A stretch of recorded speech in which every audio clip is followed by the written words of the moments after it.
Starting with just £25,000, Tom Bean went from standing outside luxury gyms, pitching to personal trainers, to building a $1 billion sportswear empire. It very much felt like someone in Oregon and Germany said, who are these little f***ers that have managed to start taking things that we quite like, let's go after them. And you're like, wow, these guys have got a lot of money and they don't outbid me by 10 or 15 or 18%. They can afford to pay 4 or 5x. In this interview, Tom reveals the high-stakes meetings, the controversial moments, and the strategic partnerships that helped a challenger brand take on a sportswear establishment. There's a lot of sports teams in the world. There's no way that Nike and Adidas can do a good job for all of them. Maybe there's a way that someone can do it better. We looked at the same facts that everyone else was looking at. We just interpreted that information differently from others. It must be incredibly nerve-wracking actually doing a deal that carries that much weight. If I walk into a pitch with a Premier League football team and Adidas have been in, they'll put a picture of Jude Bellingham and David Beckham on the wall, and I don't have that ability, so I've got to think more deeply about it. Adidas or Castore pay a club for the license, and then they get to, hope that the profits come, etc., etc. Yeah, so it's a bit more than hope. So, welcome to the show. Castore has achieved so much. You have built a £1 billion business. You've broken into a market that most think is unachievable. At the beginning, that would have seemed so ballsy and so crazy. What was it that was going through your brother and your heads at the time that thought that was possible? Well, it's great to be here. Thanks for having me, guys, first and foremost. I think there's two parts to it. One, we were at a stage in our lives. I was 26. My brother was 22. I can't speak for him. I can only speak for myself, but ignorance was definitely bliss. We didn't have a whole load of and this will not be this is not a playbook that other entrepreneurs need to follow, but it did work for us, where we didn't know any better. We didn't know what failure was. So this idea that, well, if you're really passionate about something, you think you're going to enjoy it, just go for it, dream big, shoot for the stars. If you fall, you'll land on a cloud type mindset. It sounds almost cliched, but that is a very powerful thing. So just that deep inner self-belief and drive and passion, the mindset that you take that says, I'm just going to make something happen. I'm just going to go for it. I'm not going to stop until I get to where we didn't know where we wanted to get to. I don't know what success looks like. I can't define it, but I'm not going to stop. Where I am now is not acceptable to me. I'm going to get there. That is a very powerful thing in life, and that can build momentum. There's a real manifestation of that, of just knocking on enough doors. You keep getting told no, and eventually you get told yes, and then that leads to the next yes. And that mindset was very powerful for us at the start. The other part, though, is probably a slightly more logical, because I would say that first one is just an innate, almost subconsciously driven with it. I'm not sure you can learn that. You either have it or you don't. People may disagree, but that would be my view. The second part, though, was more logical, and this is maybe more of the conventional entrepreneurial mindset, which was to look at an industry that most sane, clever people would look at and say, wow, that's really difficult. There's no way you can take on Nike and Adidas. Whereas we looked at it and said, there's a lot of sports teams in the world. Not all of them will want to partner with that Nike and Adidas. There's no way that Nike and Adidas can do a good job for all of them. Maybe there's a way that someone can do it better. So we looked at the same facts that everyone else was looking at, or we looked at the same landscape that everyone else could see. There was no special insight. There was no inside information that other people didn't have access to. We just interpreted that information differently from others, saw an opportunity, whereas other people saw a closed market that was quasi-monopolistic, and said, well, let's go for this and see what happens. It's funny because I feel like at the beginning of something like you've built, being ignorant about how hard it is to achieve it is often the thing that allows you to pursue it. Like if you knew how brutal probably the last 8 years has been, would that put you off at the start? It's a great question. Maybe to slightly reframe it, someone asked me recently, would you do it again now? And that is harder because your life evolves.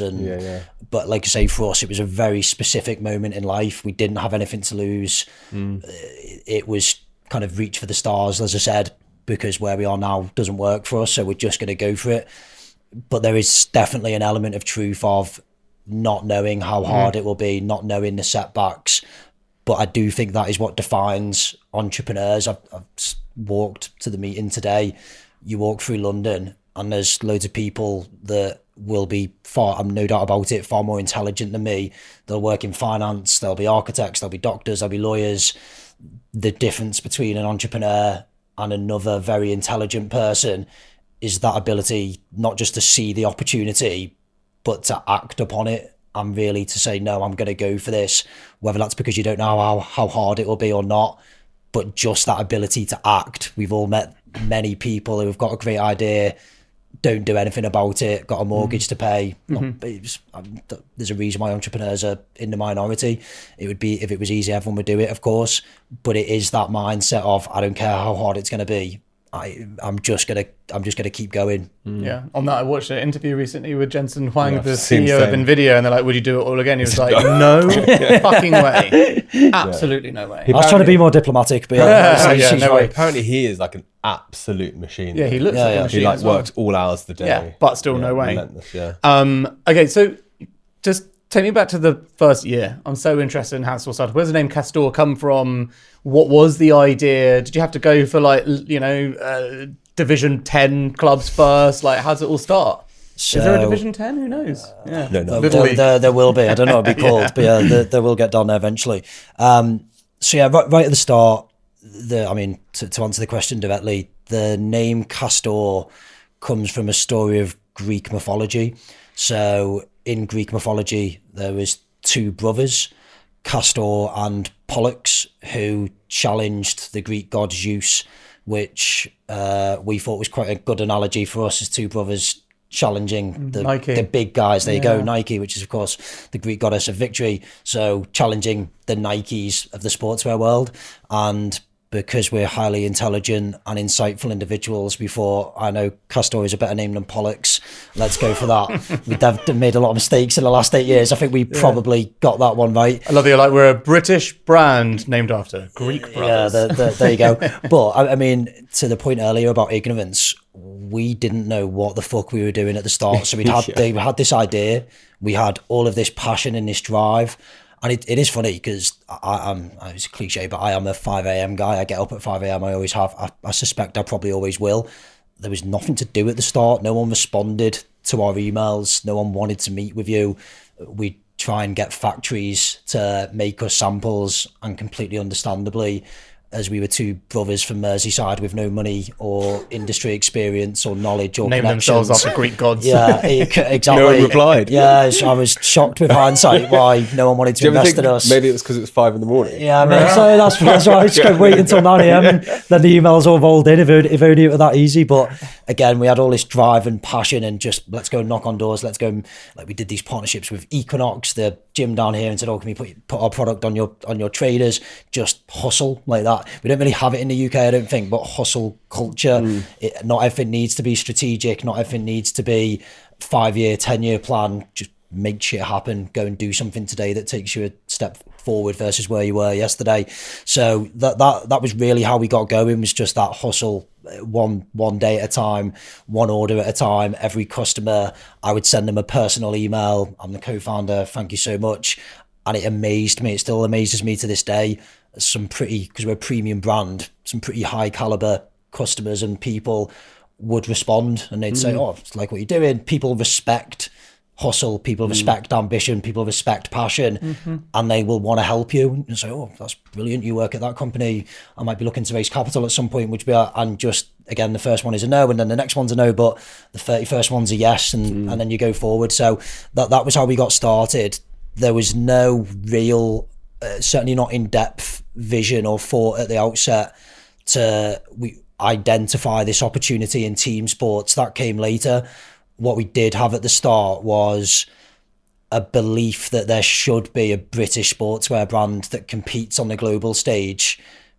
Can you be bigger or better than Nike? Who knows? It's quite a good thing to try and find out in your lifetime, whether you get there or not.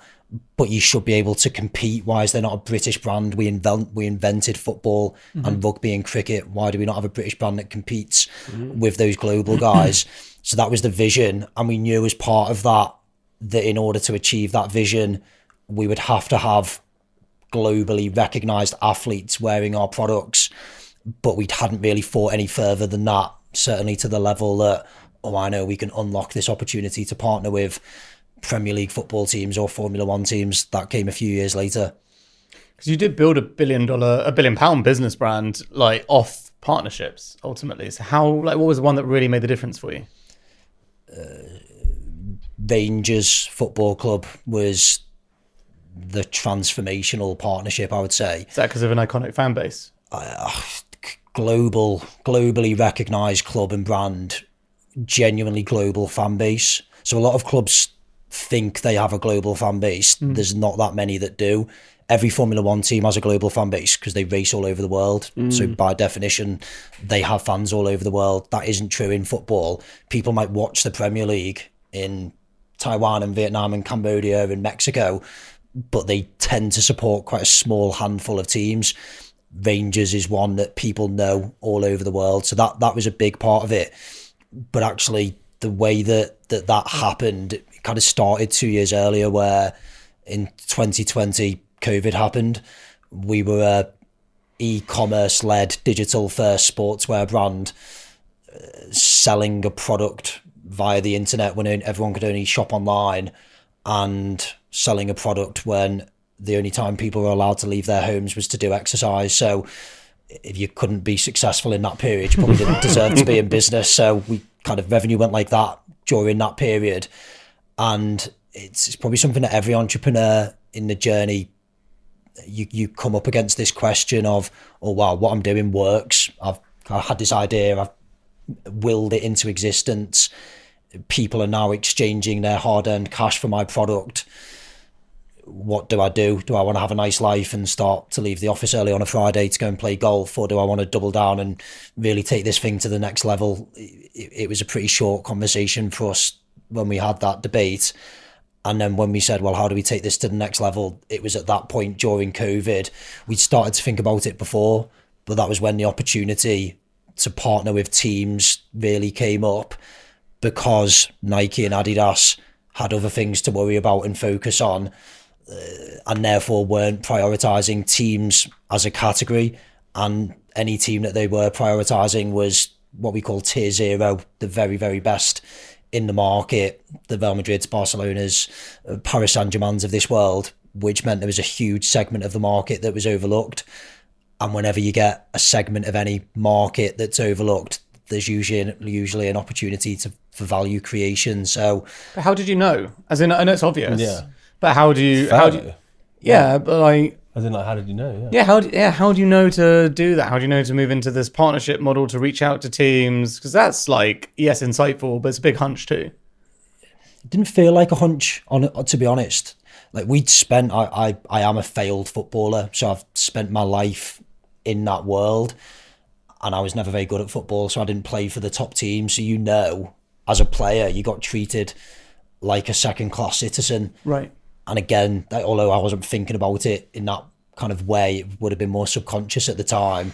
But again, any market where a big segment of the audience feels like a second-class citizen, it means something isn't working particularly efficiently. So almost kind of circling back to the question at the very start, what most people saw as an incredibly competitive market with these dominant brands that you had no chance of competing with, we saw as the opposite, where I know they're not doing a good job for them. I had lived and breathed this market all of my life.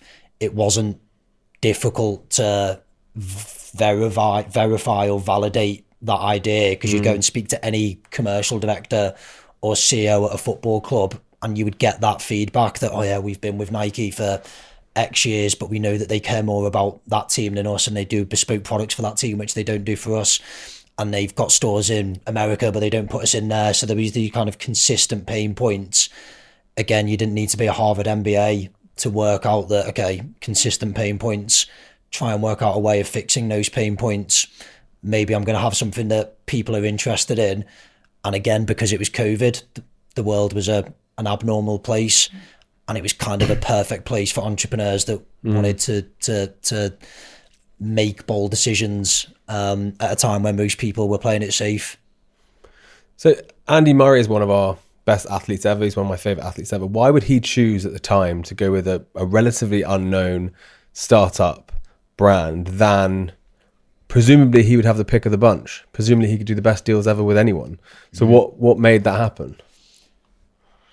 I'm a big believer in the maxim of the harder you work, the luckier you get. And we definitely have worked hard. Like there's, like say, people talk about working hard and it's almost like a throwaway, quasi glib remark. But I talk about it in the context of being a consistently hard worker. When stuff goes wrong, when you have setbacks, when things aren't going your way, when you make a big investment that doesn't pay off, when you do a big marketing campaign that doesn't result in the revenue that you'd hoped for, when you get some bad customer fee, do you still get up the next day and work as hard as when things are going well?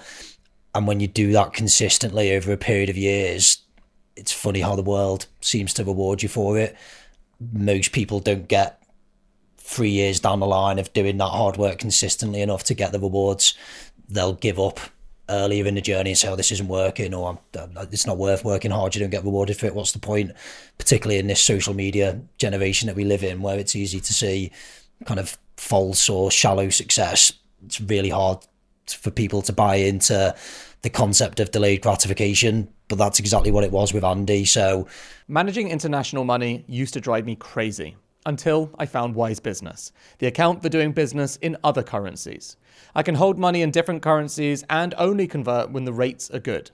No more rushing to exchange at bad rates or losing money on outrageous fees. And my team handles all the payments themselves. I don't have to micromanage anything.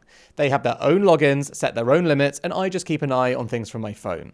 One simple account lets you pay and get paid in over 40 currencies. There's no hidden fees, no marked up exchange rates, and it connects right to your accounting software.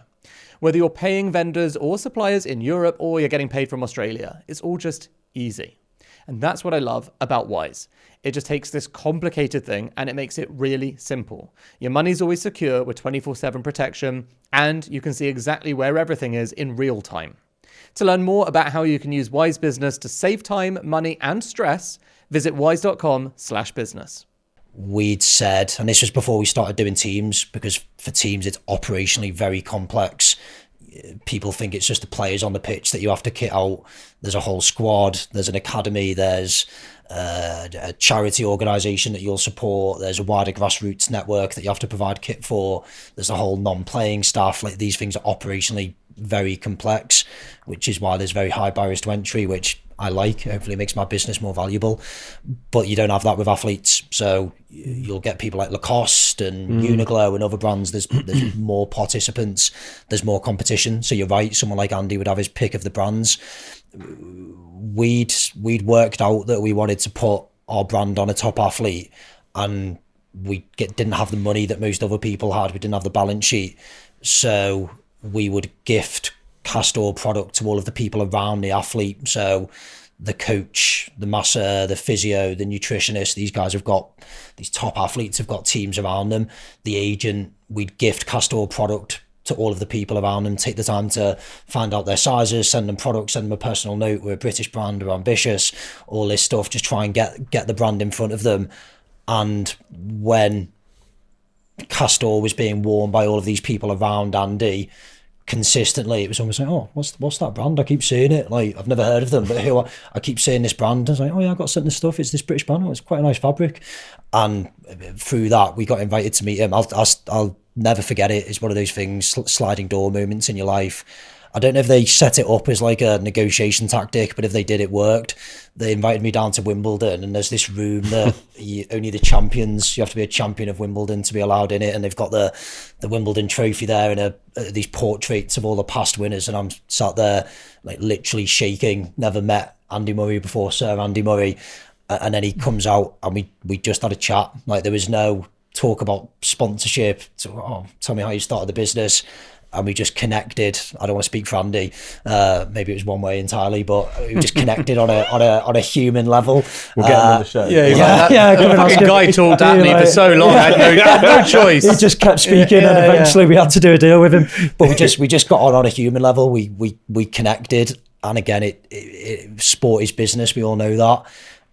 But human beings are human beings. Like, when someone likes you on a human level, I can't speak for Andy, but I do think there was a genuine sense of him and his brother Jamie have come from a kind of a very working class background and gone on to achieve great things and become globally recognised. My brother and I came from a not indifferent background, not dissimilar background, sorry, equally had these big ambitions. So that worked, that got us through the door. The next part was being creative to work out a deal structure that worked for him and us. So there was a big gap between Andy's market value and the amount of money that I had in the bank. So there's often this misconception about entrepreneurs that we're kind of crazy risk takers. And the reality, in my experience at least, is that obviously entrepreneurs take risk, but we work very, very, very hard to understand, grapple with and minimize that risk. Because if you just keep taking risks relentlessly, at some point you're going to lose the hand and you're going to lose everything that you've worked for. So to try and manage that risk with Andy, we said, look, we can't pay you what his market rate was. This is what we can afford to pay you. Why don't we bridge that gap by allowing Andy to invest in the business at a discount to what the market rate was at that time. We'd done a couple of small fundraisers by that point, so we'll give him a discount and the equivalent value will be what he would be worth. That required a huge amount of trust and faith on Andy's behalf, for which I'm very grateful. But thankfully, 5 years later, hopefully it's worked out pretty well for him. Yeah, and it's interesting because he is actually well known as being a good investor. And not many, he was early to that really, in terms of like British sports people. He pioneered it. Like, yeah, he's one of the first people on Seeders and crowdfunding and stuff. And he was just very early as it's more common in America. We got LeBron to invest or whatever. Like they all do that, but not in the UK. And Murray's he's one legend, of the first isn't he? ones. Total legend. In my opinion, best British athlete ever. Yeah, I'm definitely I'm with It's you. hard to disagree with that. I'm with you. watching him play. Talk about moments that stick in your head. Like we went to Australia to watch him first, and he didn't win the match. It was a classic Andy Murray game, 5 sets. He looked like I think he was 2 sets down. You're like, this never gonna win That's this. his favourite spot. Fall back, and it was the first time that he'd worn Castore. He's just gritty as fuck. He's just gritty, and those big points. So he'd pull out a second serve ace. You're just like, wow, how the hell does he do that? But it was watching Andy play wearing Castore for the first time was. You can't put a price on that feeling. It's pretty special. Was that the most memorable moment in your journey? That would be up there for sure. So it was in Australia. We got invited over. We were sat in the box, it sounds really cool, but it's actually a really scary place to be because Andy always turns around and shouts at the box. And you see him when you watch him, and it feels like he's shouting at you. And like Judy, his mum, was sat next to us, who's also she's more terrifying. Yeah, she's more terrifying than him. Yeah. Amazing lady, but I was probably more scared and nervous meeting Judy than I was Andy. That's fair. Although she did have some very nice Scottish fudge, which she shared with people in the box, which was very nice of her. But we went to Australia, watched that because of the time difference. People were watching it early morning in the UK, and he was wearing Castore for the first time. He had a Castore cap on, Castore logo, and we could see in real time, digital business, the website traffic, the orders coming in. So that was the first time that not only did I get that buzz of seeing an athlete wear a brand that you'd created, which is really cool, but you could directly in real time see the financial impact of that. So that was definitely up there as a wow, pinch me moment. Rangers, when we launched that partnership, and again seeing we'd had this thesis, this hypothesis that if you work harder and think more strategically about sports teams and you think about them as if they were brands rather than just something to be money or make a kit, sell a kit, move on, try and be a bit more intelligent and strategic about it, maybe we can generate more revenue. When we saw that happen with Rangers, financially that was of a level that we hadn't seen until that point, and it really validated, wow, this isn't just a thesis, this works. Because Rangers was a £25 million deal, right? So how does that negotiation come about? Like, how does that actually work? So how many years into the business is this that Rangers happens? So we started in 16. We'll have done Rangers, put me on the spot. I think we probably negotiated it in 2020, launched it in 21, maybe negotiated it in 21, did it in 22. It's about 12-month lead time, albeit there was less on that one for various reasons, COVID being one of them. But yeah, there's always a build up to it, and it's not dissimilar to the Andy story where relationships matter. So again, football teams are businesses, but they're led by people like every business is. Their customers are not customers, they're fans. So the human element, I would argue, matters more in the business of sport than it does if you were operating in telecommunications or aerospace. So building a relationship with the Rangers CEO and the chairman at the time, that made a big difference, because it was a big risk for them to partner with us. It was a big risk for Andy to choose us. But if a team gets it wrong, that's a big deal. There's a lot of people affected. Andy Murray's fans don't need to buy that product. Football fans will generally buy the shirt that year. Yep. If you don't make it properly, if it doesn't turn up on time, if there's any issues, they're going to impact a lot of people. So it was a big risk on behalf of Rangers to choose us as a challenger brand. But for me, I loved that because it forced me to think creatively and not say, well, you've been with Nike before, let's take what they've done and add £1 to the offer and see if we can win it. I'm never going to win that way. I don't have the balance sheet that Nike do, and I'm a bigger risk than Nike are. So I've got to work out a way of sharing more of the upside with Rangers, convincing them that I have a playbook and a method here that will grow your revenue in a way that Nike will not. Telling them that, look, the world is digitizing ever more. We're a digital brand. We want to sell more product digitally. Off the back of digitizing revenue, you then have more fan data. If you get more fan data, you can learn more. When do fans buy? What do they buy? What price point do products become too much? Are we selling more in Dubai than in this market? Should you be trying to sell sponsorships in Dubai? If we are, no one really thought about the market in that way. So for us to have to be innovative, because otherwise no one would have partnered with us, was a massive blessing. So it was one of those examples, I guess, where scarcity forces creativity. We had to be resourceful because we didn't have another choice. Were they your first big team partnership? Yeah. So I think we've done a partnership with West Indies Cricket before, which is a great partnership, but financially nowhere near the level of Rangers. So you obviously have built this incredible business, and one of the things that we've read is that you've managed to poach incredible staff from the big players in the industry. What's the vision you're setting out for your team now? Because even meeting you for like 20 minutes now, I feel like you feel like there's no ceiling. I don't. Yeah. Honestly, I said before, when we started, there wasn't like, imagine we can get to 1 million revenue or 10 or 100 or it wasn't a financial thing. It was, why can't you build a brand? And I don't want to get too philosophical or grandiose, but imagine building a brand that outlives you. That'd be pretty fucking cool. Like, whatever happens financially, I kind of don't give a shit about that. Like, the two are connected, of course, because you've got to be financially successful for the brand to last, but that isn't what gets my heart racing faster. What does get me excited is building this brand. So if I start with the end point, which is, could there one day be a British brand, Castore, that is worn all over the world, that is talked about in the same sentences as Nike and Adidas? That would be really cool in my head. And then I reverse engineer back from that. What is it that I need to achieve? Okay, Australia is quite an interesting market. They speak English. They like sport. We've got a similar culture. Maybe I can do some interesting things over there. Or Mexico is growing quite quickly and GDP per capita. And again, they love sport and they have a culture of buying sportswear. What do I need to do over there? So you start with that. This is what I love. This is what gets me excited. This is what makes that 5 a.m. alarm less painful than it would be than if I worked in a bank. I think if people see that that's authentic, you've gone a long way to getting them on board, without being disrespectful to any other brand. But it's innate. As companies get bigger, as founders step away, that passion, that drive, that intensity, that enthusiasm is naturally going to wane.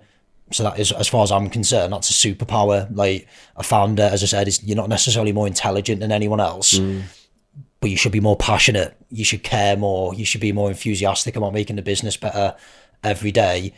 And not everyone wants to work in that kind of environment. Often people want a comfortable life and they can get in at this time and leave, which is absolutely fine. But there's certain people that love that challenge, that know, if I walk into a pitch with a Premier League football team to become the kit partner and Adidas have been in an hour before me, they'll put a picture of Jude Bellingham and David Beckham on the wall and expect that that's what will win them the pitch. I don't have that ability. So again, I've got to think more deeply about it. If you look now at what's happening with financial fair play in football, how does that impact teams and how they think about financial things, and what can I do from a kit perspective or merchandise perspective that helps them with financial fair play? Adidas generally, I'm picking on Adidas, Nike, the big guys generally do not think like that. So I want to attract people to work with us that are creative, that do want to go a level deeper, that like a challenge, that like being the underdog. But they'll only be excited about it if I'm excited about it. The day that I'm not excited is the day I need to stop doing it. I think it's fair as well. Like if you're if you're setting out your stall at your company and you say like we are going to work incredibly hard here, we're on a very tough mission. Like don't necessarily work here if your biggest priority in life is work-life balance. You know, I think actually it's fine if you say that up front. Whereas I think the worst thing you get these days is companies that bleat the whole time about like work-life balance and then just expect you to work like dogs anyway. It's been tough, I guess, for everyone, probably post-COVID, where people have worked more flexibly, and then there's an expectation from people that they'll get a day a week at home or two or whatever it is, and companies have had to work out in real time. Well, do we allow that? Do we support people to do that? Or actually, do we say, be really honest and say, no, look, it's a tough economy, it's a tough environment. We need people who are going to work hard, and that means being in the office 5 days a week. It's kind of been a real life experiment for everyone, hasn't it? So I don't judge companies, and we haven't got it perfect either, where we've gone from, I can't remember how many staff we were pre-COVID, but we went to 500 pretty quickly after COVID. You do not get 500 decisions on anything right. You definitely don't get 500 decisions on humans right. So, but was it like 100 to 500 in that period? Give or take, maybe even That's a hell of a lot of hiring. Yeah, and particularly when at the start of COVID, people were working remotely, and that's, well, you haven't met the staff, and how the hell do you encourage cross-departmental interaction to sound very corporate, but like you can't do that when everyone's sat on a Teams call. But like you do wear trousers in the office, right? Yeah, because I could see the top half, but so it's been hard for everyone, but it's one of the things it's a nice feeling creating jobs. Like when you're born and raised in Merseyside, creating jobs in the north of England, that's pretty cool. Like that's a nice feeling to be able to do it. What's even cooler is when you see people come into the business and you're like, wow, they're adding a lot of value. They have a skill set that I don't have. They think about things in a way that I hadn't thought about them. They're making me better. They're challenging. Like, that's a really cool feeling when you get a group of people that think like that. It's very cool. We just interviewed the founder of Omaze. Do you know them? Of course, yeah. So incredible storyteller. Yeah. And he's like, that's the number one thing, storytelling. He was taking us through the story brand framework of storytelling. And of course, one of the things in story brand is, you know, your customer is the hero, you're not the hero, etc., etc. And everything goes well. You've got to build up the sense of everything going brilliantly, etc. And then you need a big crisis, a moment of jeopardy that you overcome. And obviously, you've had your amazing moments with your Andy Murray. You've had your amazing moments with Rangers. Everything's going well, but presumably something has gone wrong. So what is your experience of something that hasn't gone the way you want it to, and what do you learn from it? Oh, Christ, where to start? Security compliance is one of those things that can silently derail your business. Not because it's impossible, but because most of us put it off until it becomes urgent. And by then, it's often too late. I want to tell you about Vanta because it fundamentally changed how our company handles compliance. They've built a system that automates preparing for SOC 2 and ISO 27001 certification, turning what used to be months of tedious work into a straightforward process. What makes Vanta different is that they understand this isn't just about checking boxes. It's about building trust with your customers while protecting your business. That's why over 8,000 companies, from two-person startups to major enterprises, rely on their platform. If you're growing your business and you know security compliance is something you need to address, visit vanta.com/secret leaders. They're offering $1,000 off your first year, and honestly, it's worth every penny just for the peace of mind. It's the solution you wish you'd found years ago. Use Vanta so you don't get slowed down by security paperwork and focus on what matters, growing your business. Visit vanta.com/secret leaders now and get $1,000 off your first year. So, I mean, we've had loads. We're in a super competitive market. What I said earlier about COVID was, as I perceived it at the time, a once in a generation opportunity where Nike and Adidas took their eye off the ball and allowed us to get in there and go and partner with teams. When we came out of that once in a generation moment, and I can't speak for Nike and Adidas, but it very much felt like someone in Oregon and Germany said, who are these little fuckers that have managed to start taking things that we quite like, let's go after them. And you're like, wow, these guys have got a lot of money and they can do things. So we'd done a partnership with Newcastle, amazingly successful partnership. We did it just before the takeover by the Saudis, so there was all this huge fan excitement and the club started investing in players, performing very well on the pitch, and it was amazing, privileged to be a part of it, phenomenal. And then when the contract comes up for renewal, Adidas want to pitch or bid on that contract and they don't outbid me by 10 or 15 or 18%, they can afford to pay 4 or 5x what I can. So you kind of have two choices, either you overpay to retain a partner, or you accept, okay, maybe I'm not going to fight that particular battle, I'm going to reallocate that budget elsewhere. And we have something that we call it internally, that there's a Castore club, and it is the underdog, the challenger, the teams that need to think creatively or differently in order to compete. So again, I don't like naming teams because you kind of always offend someone, but there's a segment of clubs that see themselves as the underdog, and that works really well for us.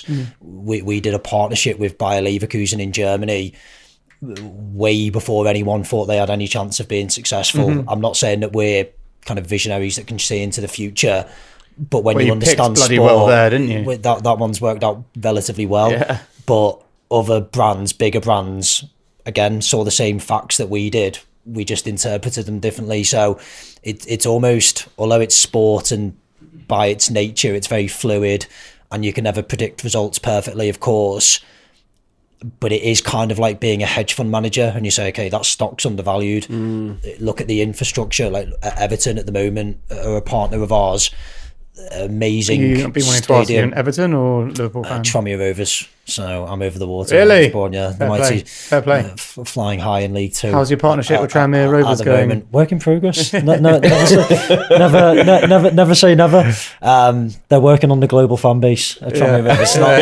Through this podcast, and that's pretty much it. Yeah. This is where you'll find them. Not quite there just yet. But someone like Everton, they've got a new stadium coming. Merseyside is and I'm biased, but it is a hotbed of talent because there's a deeply ingrained culture of playing football on the street from a very young age in Merseyside. So Steven Gerrard, Robbie Fowler, Steve McManaman, Wayne Rooney, some of the best players in every generation will come from Merseyside, and Everton will create a good portion of those.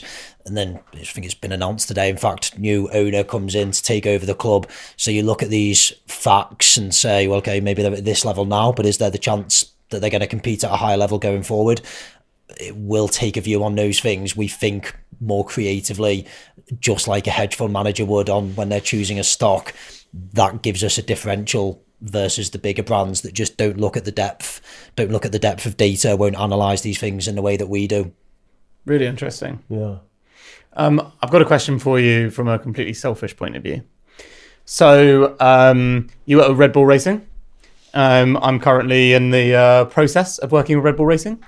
And one of the things we're coming up against, curious of your experience of it, is you actually mentioned it, but from regards to football, the financial regulation stuff. So the cost cap, as they call it in the FIA. What is your advice to me? For someone who needs to negotiate around the edges of this and other founders scenario, and anyone who wants to do a deal with an F1 team, for example, because it's, as I'm sure you might have gone through, it's something which has been all inbound, all the sign off, everything else, and then this sort of like legal question around cost cap, which I sadly have had to learn about. It's not even interesting. Can you share? Have you had those challenges yourself? Well, guys, I'm interested. We have, and it is interesting if it helps your business, right? So in of itself, it might not be the most engaging of subjects, but if understanding it better than the guy next to you gives you an edge, then it can become very interesting. Well, very go on, quickly. educate all of us then. So, I mean, I guess there's a couple of things. There's understanding the legal, financial specifics of, in that case, the FIA, whether it's the financial fair play in the Premier League. It can be a genuine competitive advantage. It's quite a good, I think I mentioned it earlier, but principle to live your life by, certainly run a business by, which is the harder that something is to do, the fewer people there are willing to do it. So in this case, making sure that you read every page, every word twice, understanding where the nuances are, that is going to give you something that other people do not have. That is the kind of thing that I absolutely love, and that is worth giving a weekend up for, or whatever it is, because it's not something that many people are willing to do. The second part, though, and this is maybe the harder part, is building a relationship with the people at Oracle, Red Bull Racing, to use their full term, and understanding what's important to them. So they all will have read it and they all will understand it. So it's all well and good you or me or anyone going to them and saying, oh, I've read this and I think this. They'll understand it better than both of us combined. So going to them, building a relationship of trust, demonstrating to them that, look, I genuinely want to add value to you here. Where are you not? Where is value not being added at the moment, whether it's a sponsorship or a category or something that they're not able to offer to fans? How, within the confines of the FIA agreement, can I try and structure something that is adding value? You'd be surprised at how few people approach things that way. Most people in life approach things from, I want to do this, can you help me do that? Flipping that, inversing it and saying, what's important to you, what matters to you, how can I create something that works for you, that adds value to your fan base? You'll be ahead of 95% of the people, I would imagine, by doing that. How did your deal come about with them then? So am I reading that right, that Red Bull ditched Puma after 20 years, replaced them with you? How did you make that happen? And then became champions? Is that coincidence? No, not at all. He's a champion maker. That's it. Leverkusen. We had Athletic Bilbao, won the Spanish Cup last year. Feyenoord, Rangers got to the Can you Europa fucking League. hurry up and do Arsenal then for me? Interesting. Been waiting fucking 20 years, it feels like. Analogy, the hedge fund manager analogy, isn't it? When you say that, like you've had quite a few hits. Yeah, and it's interesting because, like I say, sport is emotive. So you talk about Arsenal. Say, I always think Tottenham, most people, whether they kind of like the team or not, is a very, very well-run club. Daniel Levy is a very, very smart guy. Any financial metric that you look at for that club will be top quartile, top decile. But unlike almost any other business, Daniel isn't going to get any plaudits probably for having a return on investment that's higher than his weighted average cost of capital or free cash conversion that goes up year on year. Yeah, because they either win or they don't. Exactly. Yeah. So fans, therefore, they care about something that is very niche, and that is quite strange when you think about it from a business perspective. How do you make long-term sustainable business decisions when you've got a huge audience, 70,000 people that turn up and will tell you very voraciously if they're not happy with that thing that you've done today, and you've got a 10-year plan. So again, bridging that gap for me is a really interesting intellectual challenge where I know you're going to get shouted at for this today. I also know that you care about what the next 10 years look like.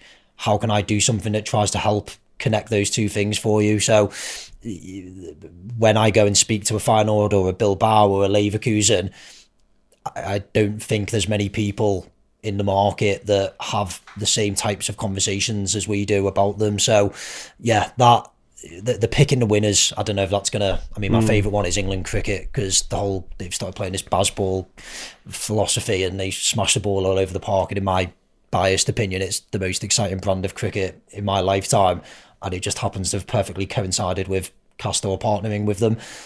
So the England cricket deal is worth 25 million over 10 years? How do these work? Like, Yeah, what does like, it mean? What does it mean a deal's worth 25 million? Because that must be, it must be incredibly nerve-wracking actually doing a deal that carries that much weight. But also, like, what does that involve? Well, But also, can I just ask a separate, clarifying question on this? Because earlier you said, which I thought sort of made sense to me as well. You said that I can't remember what team, but like Adidas, they'll pay over the odds for the contract. And so in that moment, I was like, right, okay, so the business of this works as Adidas or Castore pay a club for the license to do X, Y, and Z, and then they get to fucking hope that the profits come, etc., etc. But presumably there are different models and different clubs in different ways. Can you take us through actually some of them? So in this example, what does 25 million look like here? Is it the same as a 25 million for Rangers, or are they structured totally different? Yeah, so it's a bit more than hope. We don't pay these guys money and then cross our fingers. Yeah, I would like to think. But yeah, sure. So I won't talk about numbers because for any individual team, because they're confidential, as you'd appreciate. But the principle. Chris is bloody good at guessing. The principle of these partnerships. I pay a team a fee that is an annual fee. Some deals are 5 years, some are 10, some are longer. But I pay that annual fee every year to that team, and in return for that fee, you can make this as complex as you like, but really I'm buying two things. One is a load of free marketing, it's not free because I've paid for it, but I get my logo on their chest every time they play on Sky Sports. I get a load of social media visibility. I get the authentication that they give me, because in a world where it's probably easier than it's ever been to start a brand because of social media, I would argue that it's harder than it's ever been to scale a brand because there's just so much noise. So if I show you an Instagram advert that says Castore's got great product, it's better than Nike, doesn't mean a lot coming from me on Instagram. If Ben Stokes hits the winning runs in an Ashes test wearing the Castore logo, validates that same Instagram advert in a way that not many other brands can do. So the marketing, the eyeballs, the volume of eyeballs that I get, the value of the eyeballs that I get, I factor that into what I'm willing to pay a team. The way that I calculate what I think that can be worth is, well, how many Castore products will I sell off the back of it? So when Ben Stokes or Andy Murray or whoever the athlete is, Max Verstappen, wears my logo, all of the people who see that, what proportion do I think, what percentage can I convert into Castore customers? How much will they buy? How many times will they come back? Again, you can make these models really complex, but fundamentally, the volume of eyeballs and the value of eyeballs, how much of those I can convert into Castore customers, that's the first thing that I'm buying and weighing up when I'm judging these partnerships. The second thing that I'm buying, which is arguably even more interesting, is an exclusive license to monetize their brand in the category of apparel. How I choose to utilize those rights is completely up to me. So again, if you're Nike, it doesn't make a difference to their share price whether they sell 1 million Liverpool shirts a year or 1.1 million. It's not going to move the share price. For me, I really think hard about these things and I try and unlock that value. So when I said before, this isn't hope, there is a lot of data that you can look at, historical merchandise revenue data, but you can go really granular by looking at social media, by looking at who is signed up to receive emails from that team, where in the world are they. Basically, I'm trying to build a model. I describe it because I spent a bit of time in finance before we started Castore. It's the equivalent of doing an MBO, a management buyout, of that team's merchandise business. And some of these are big businesses, right? Like the Formula One, you're talking tens of millions of revenue each year. The Premier League teams can be even bigger than that. So if I was to do a management buyout of that, what do I think the revenue could be selling product, not just shirts, but training and travel and lifestyle and accessories? If I sell 30% more digitally rather than through JD or Sports Direct, what does that do to my margin? If I own that data and then cross-sell X% of those fans into Castore, what do the numbers look like? So you can build these models that say, okay, if we achieve X, and there'll always be a level of fluctuation depending on pitch performance, you'll always sell more if a team performs well versus if they don't.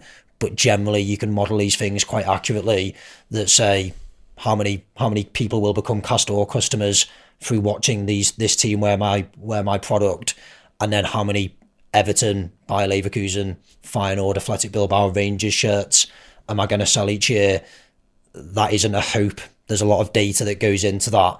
And we have a playbook that's now proven if you do X, Y, Z, you will grow revenue by X. But who makes the money on so let's just use Rangers as the example. Who's making money when they sell more shirts?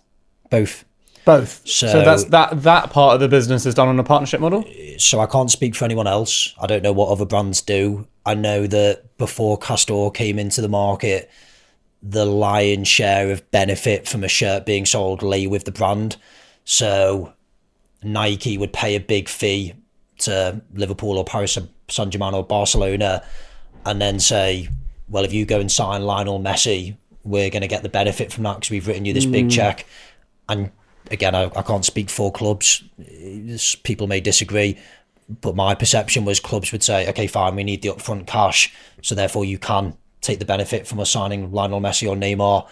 And one of the innovations that we came up with was not only is it fairer, and kind of people may say that sounds naive, but actually I'm going to align my interests with yours as a club if that benefit is shared more evenly. So now there's a cost that goes in from me. I've got to manufacture the product. I've got to design, develop, manufacture, buy the stock, hold the stock, distribute it, deal with returns and exchanges and customer service and taxes and duties, and that will cost money. That's real sunken capital investment. So therefore, a portion of the benefit every time a player gets signed, every time a club plays in a Champions League game and sells more shirts in a new market because it's watched all over the world, I should get a portion of that. But ultimately, it's your club, it's your brand, it's your fan base. How do I structure this deal so that I share more of that upside? And one of the key things that we worked out is by sharing more of the upside, not only do you become more attractive as a partner to the club, but they have a vested interest in helping you grow. So it becomes more of a partnership. It becomes more of a JV. Kind of like where my question came from, was like, if they're not incentivized to do they're always incentivized because they're fans, of course, but at the end of the day, you show the incentive and you see the outcome. Like, if you can show them that if they do more marketing, win more games, sell more shirts, they make more money, that's more exciting for them than obviously making you more money. It's a proper collaboration. Yeah. But even, again, I'm not here to talk about other brands, but other brands don't do that to teams. They're not saying, well, how do we grow revenue? Because for Nike, they'll sell more Air Max trainers in an hour, I suspect, than team products around the world in a year. So there's just not the focus. It's not in their interests. It's a very simple but brilliant lesson that you're sharing, which is like actually just the focusing on a single category, which is still enormous, with a little bit of love. Structuring clever partnerships to make both sides work, right? But just a little bit of attention. It's aligning interests. That was it. It's really simple. Yeah, because nothing you said is crazy. It's also like, I reckon that... Isn't that amazing? Like, really, it's so common sense once you've said it, but it just shows why it'd be missed. It feels like more traditional business thinking than like nowadays, where everyone always thinks... I would say most of the people we have on are like very B2C focused. It's very like digital, etc. Whereas this is like smart. How do you build huge long-term partnerships of massive value, and how do you based make it work on human for interests? Yeah. Incredible. And what I guess what we haven't said, which is a very valid point as well. So you're right, the fundamental point of if I align our interests better, we're both going to work harder. We both have a vested interest in making this a success. That manifests itself in very real ways in sport. So when Leicester City won the Premier League, they did not sell any more shirts that season than in the prior year because the partner at that time didn't work hard to go and manufacture more products in China, get those products from China into the UK, get them into...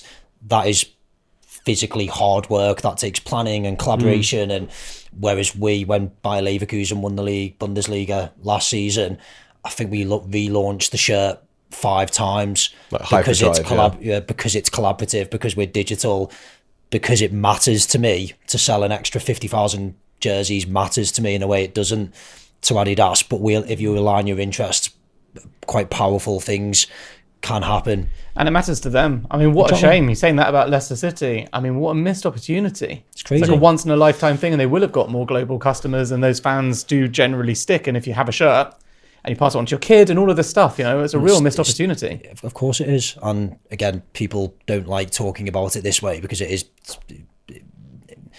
fans don't like to think of themselves as customers, but the reality, and rightly so, the reality though is, unlike almost any other industry, you have a captive audience. So I would say almost any, of course, there are certain industries where that exists, but there's, well, put it this way, the best brands in the world, say Louis Vuitton, there's not many people who have Louis Vuitton tattooed on their body. There's a lot of people who have sports teams tattooed on their body. So that level of passion and loyalty, they are mini monopolies. So working out how you can serve them better, monetize them better, provide a higher quality product and service financially makes a lot of sense. Yeah. The Aston Villa controversy went global. Can you tell us the story behind that? Not all of it, no, because I've got a policy of I never speak negatively about any existing or previous partner, because that's a policy that served me pretty well thus far. And I suspect will be one that serves me. What can you tell us? Serves me well going forward. I guess what I can tell you, it's a really good example of a couple of things. One, these partnerships are very complex and they're very highly scrutinized. So we've just spent the last half an hour talking about all the really exciting positive, or if you do this, you can grow that. Yeah, what about when it goes wrong? What lies beneath that? And the reason why, until Castore, not many people have tried to do it, is that it's very hard work. The supply chain, the operating model, the distribution requirement. I kind of joke with my friends that work in the wider retail or fashion world that if they're 2 weeks late launching an autumn winter collection, they just continue to sell spring summer collections in the stores, hope that the weather's good, and generally no one will notice. If you're 2 hours late launching a football shirt, you will get a death threat on Twitter. That is, so that level of scrutiny, that level of passion, all the things that make it amazing also have their challenges as well. There was a period where I love the book, I think it's the founder or the CEO of Intel, Only the Paranoid Survive. It's a brilliant book, and I definitely live by that maxim. I'm constantly paranoid. And I went through a period where I thought, oh wow, people are going to notice what Castore's done, and a Chinese brand is going to come in and try and do what we do and undercut us. And never say never. No, I'm never not paranoid. It's quite hard. So in the way that Shein or Temu have managed to do that in the fast fashion world, and they just come and undercut ASOS, it would be a lot harder for them to do that in pro sports, because it's a technical product. You've got world-class athletes wearing it. As we experienced, if that goes wrong by 1%, 1% is a big deal. That is not the same as pilot high, sell it cheap, sell it for £5 less than the competitor. So that is one element. It's complex, it's challenging, but from that, again, circles back to what I said right at the start of the discussion. The harder that something is, the fewer people that there are willing to do it, the higher barriers to entry, the more value. I guess there's a reason why Castore has been valued at the level that we have. Sport is a secularly growing market, and it's one with high barriers to entry. The reason why there's high barriers to entry is because it's so difficult. So that operational side of it is a good lesson. The bigger lesson now I would take from that situation was, for any business on a growth journey, success is never linear. So it might look in retrospect, and often people say to me like, oh wow, it's amazing the success you've had, it's happened really quickly. I'm like, 10 years is not that fast. That's 10 years of setbacks and challenges and learnings and hardships and cold calls and ignored emails. This is the most public setback, I suppose. Do you know what, it's funny, I don't know, probably, but for me, I don't want to say not the biggest one, because that implies that it wasn't all these things, particularly as the founder, you feel it. Yeah, you take it personally. But yeah, it's funny. I've read a story with the guy who founded Walmart. I forget his name. It'll come back to me. Amazing story. Andy Walton. Sam Walton. Sam Walton. Andy Beer's son. Sam Walton, and he obviously built one of the best businesses in the world. He's since passed away. But there was a period on his growth journey where they messed something up. There was an issue with there's like something gone wrong in a product. It was kind of global recall, big issue. Stock price tanked, and he like lost 4.4 billion of his personal money, and a journalist came and said, "Oh, Sam, big problem." And he said, what are you talking about? He said, "Oh, you've lost 4.4 billion, share price has tanked." And he goes, "Oh, I hadn't noticed." And he goes, "Oh, what do you mean?" He's like, "I've just been working. That's all I ever do. When things are going well or going badly, I just work hard." And again, that's not to be flippant or glib, because challenges happen, setbacks happen, particularly in our market. Those setbacks are going to be more public than they would for others. Doesn't change the approach that you take. It doesn't change the fundamentals. That's a very inspiring story, isn't it? That is actually amazing. If you imagine and hope that it's true. Yeah. It's an incredible lesson for founders, because I can only speak for myself. You can get caught up. Well, that's the thing. Who knows? But you can get caught up in external validation. And to this point, you're just working. Whether it's good or bad, you're just working. And you believe in a long-term vision, and so you're just working. And there will be ups and downs. It's a good principle. I think the idea, just to hook, line and sinker, take the story that someone doesn't notice losing 4 billion off their valuation. It's a great story. I want to believe it. Do you know what I mean, though? It's like, come on. I want to believe it's true. I believe it. But I think the story that underpins I believe it because I was told by Tom. No, come on. I believe it. I listened to it on a podcast. And I took it at face value. It's great marketing. But either way, I think that you're right. The underlying point, it's so dangerous for founders to, through no consciousness, to start to be driven by external validation rather than why you started, what got you there. That, again, the second time I've said it in the interview, you can't learn that at Harvard. You just go through it. You learn from real life experience. And again, it risks sounding like a cliche, but we've had a lot of success. We've been very lucky, hopefully made our own luck to a degree. But it is undoubtedly true that you learn more from the setbacks than you do the successes. Totally. And then you come back and you think, okay, how do I, one, make sure that doesn't happen again, and two, make sure that I'm even better next time. And I think if you look at kind of whether you like studying entrepreneurs or politicians or just successful people generally, particularly in the modern world, I said earlier about social media, everyone loves to focus on the success and the physical manifestations of that, but actually they have all had those levels of setbacks and challenges, and you can't have one without the other. Success, as I was saying, the only place. So what has been the hardest day at Castore for you? I don't know if it was a day, but a period. We did a fundraise last year, and that was tough. It wasn't an easy market in which to do a fundraise. We raised north of 100 million quid last year. That is incredible. Yeah, that was tough because again, did you set out to raise 100 million, by the way, or did that sort of just manifest kind of worked out as we went along? It's kind of the story of the business, like we might need some money to grow. How much? Don't really know. Well, if we had this much, we could do this, but if we had that much, we could do that. So it kind of worked out as we went along. And surprisingly, the investment bankers will tell you to raise more because they get paid a bigger fee the more that you raise. So, but we definitely worked out as we went along. It's funny going through a process like that where I've kind of spent, as I said, some time in finance and got some financial literacy, but these guys look at it in a level of granularity that is the fact. I'm like, I know this business better than anyone. I live and breathe it every day. I can smell opportunities before you can see them. I can smell threats before you can see them. But then you get these external people pointing out all of these things that in their heads have to be true because that's what the numbers say. And I'm like, you just don't get it. We could sit here debating this for another 8 hours and we're not going to agree. Either you believe in me as a founder and an entrepreneur and back me, or don't. That's a really easy thing to say with hindsight when you're sat across the table from someone who's about to write you a big check. It's a lot harder to have the confidence to say that. And even the most confident entrepreneur, when you sit in a room with these people, I say these people, like financial people play a very important part in the ecosystem and good on them all. But when you sit across the table from them, it's really easy to start, oh yeah, maybe they are right. Maybe there are more threats than I realised. And they are super smart. Very smart, but they're not entrepreneurs. Yeah. What type of, is it venture funding?